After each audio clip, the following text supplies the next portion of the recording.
एक श्री राधे राधे। एक राजा ने कहा कि मेरे बकरे का कोई पेट भर के लाएगा उसे मैं बहुत इनाम दूंगा। तो आदमी ले गए उसे, तो खूब पेट भर के लाए, खूब पेट भर के लाए। और राजा ने ये भी कह दिया कि घर आके कुछ खाए नहीं, इतना पेट भर के लाना। ठीक है, बहुत अच्छी अच्छी घास कूदा सब चीज़ खवा खूद के लाए, पेट भर के ले आए। और राजा ने 2 पत्ती घास दिखाई, बकरे ने तुरंत खा लिया कि तुम तो कह झिका के लाए, इसने तो घास खा ली। फिर ले गए, मतलब झिका झिका के लाए, लेकिन बकरा छिड़िया की ऐसी आदत बकरे की होती है, कितना भी झिका हो फिर भी मुंह मारता है। तो ऐसी बात पूरे राज्य में फैल गई। तो एक महात्मा आया, उसने कहा कि क्या बात है कि भाई ऐसे बात है, लाओ बकरे को मैं झिका के लाता हूँ। तो बकरे को झिका ले गया वो साधु। तो उसने सानी लगाई, घास पूरा खवा के पहले तो पेट भर दिया कि मर न जाए, पानी पिला दिया।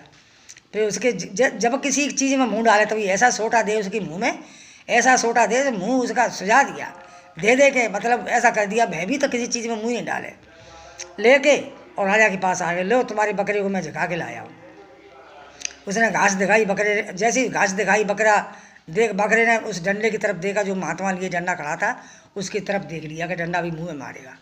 उस बकरे ने घास नहीं खाई, तो उसका डंडे के बारे में वो मतलब आ गया। राजा ने कहा कि हाँ भाई तुम झिका के लाए हो महात्मा जी, अब मांगो। क्या मांगता हूँ?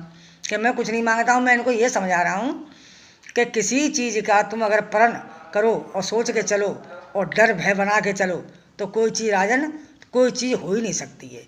तो देखो कोई चीज़ बना रहती है। अब हम तुम कहते हैं कि बेटा बेटा बेटा, बेटा भी पड़ोसी बन जाता है। हम तुम कहते हैं बेटी बेटी बेटी, उसे भी एक दिन साजन ले जाता है।